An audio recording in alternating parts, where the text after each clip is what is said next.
La période post-confinement est à son tour génératrice de tensions importantes qui majorent les risques psychosociaux pour les collaborateurs.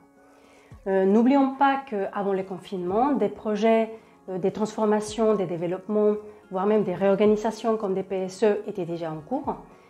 Ces projets sont passés momentanément en apparence en deuxième plan, mais ne se sont pas pour autant arrêtés. On voit aujourd'hui des salariés, des managers, des élus, des équipes RH, des directions qui doivent faire face à une double contrainte qui les met à rude épreuve. D'une part, les impacts du confinement et la reprise de l'activité, et d'autre part, la mise en œuvre de ces projets de transformation dont les délais ont été pour beaucoup maintenus.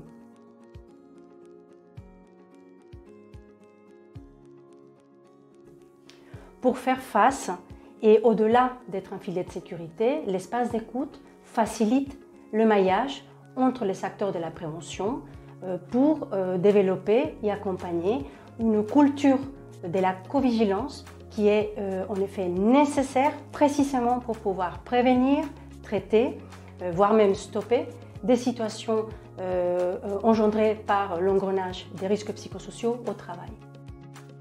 Il est important de préciser que l'espace d'écoute n'est pas seulement et ne doit pas uniquement être lié à le soutien et la gestion de la crise.